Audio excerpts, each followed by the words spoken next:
এটাই যেতেই কিন্তু বড় খবর চাকরি প্রার্থীদের জন্য, যে গ্রামীণ স্তরের অঙ্গনারী কেন্দ্রগুলো রয়েছে না, সেখানে অঙ্গনারী কর্মী এবং সহায়িকা নিয়োগ করবে রাজ্য সরকার। অল্প অল্প নয়, প্রচুর ভ্যাকেন্সি। মাধ্যমিক বা উচ্চ মাধ্যমিক পাস করে চাকরি পাওয়ার ফের একবার সুবর্ণ সুযোগ দিল সরকার। বিভিন্ন এলাকায় যে অঙ্গনারী কেন্দ্রগুলো অবস্থিত রয়েছে, সেখান থেকেই একটা শিশুর বুনিয়াদী শিক্ষা শুরু হয়। কেন্দ্রীয় সরকার এই কেন্দ্রগুলোতে শিশুর শিক্ষার পাশাপাশি ব্যবস্থা করে সুষম আহারের।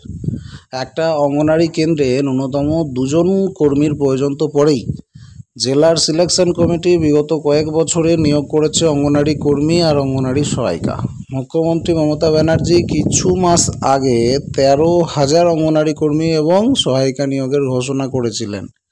রাজ্যের বহু চাকরি প্রার্থী অপেক্ষায় ছিলেন এই নিয়োগ সংক্রান্ত বিজ্ঞপ্তির।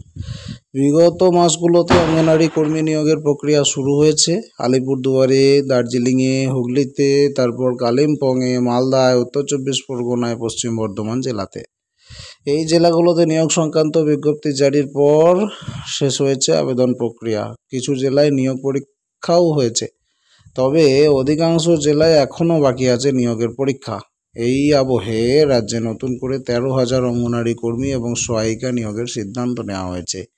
লোকসভা নির্বাচনের আগে মুখ্যমন্ত্রী মমতা বন্দ্যোপাধ্যায় এই নিয়োগের কথা জানান। মুখ্যমন্ত্রী বলেন, এই নিয়োগ সম্পন্ন হবে জেলাভিত্তিক সিলেকশন কমিটির মাধ্যমে। তবে গত 2 মাস ধরে অনুষ্ঠিত হয়েছে অষ্টাদশ লোকসভা নির্বাচন, তাই এই নিয়োগ সংক্রান্ত কোনো আপডেট সামনে আসেনি।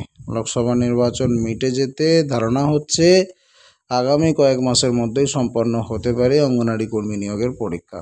অঙ্গনারী কর্মী এবং সহায়িকা নিয়োগের পরীক্ষার পাশাপাশি রয়েছে পশ্চিমবঙ্গ পুলিশের পরীক্ষা, কলকাতা পুলিশের কনস্টেবল এবং লেডি কনস্টেবল সহ সাব ইন্সপেক্টর পদে পরীক্ষা, এগুলো সবই বাকি রয়েছে। বিশেষজ্ঞরা মনে করছেন যে ক্লার্কশিপ এবং মিসলেনিয়াস পরীক্ষা মেটার পর আয়োজন করা হবে পশ্চিমবঙ্গ পুলিশের পরীক্ষার। আর এই পরীক্ষাগুলো সম্পন্ন হলেই রাজ্য সরকার অঙ্গনারী কর্মী এবং সহায়িকা নিয়োগের পরীক্ষার আয়োজন করতে পারে। জেলাভিত্তিকভাবে জেলার কোনো জায়গায় আয়োজন করা হতে পারে কিন্তু এই সমস্ত পরীক্ষা, এটাই কিন্তু মনে করা হচ্ছে।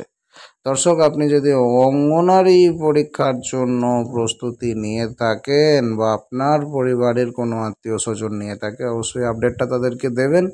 রাজ্যে নিয়োগ হবে 13,000 ICDS কর্মী। আর কবে নাগাদ আয়োজিত হতে পারে পরীক্ষা, আপনাদেরকে যেটা আলোচনা করলাম সেটাও তাদেরকে জানাবেন, যাতে করে তাদের মনেও একটুখানি খুশি থাকে যে আমার প্রস্তুতিটা আমার নষ্ট হবে না।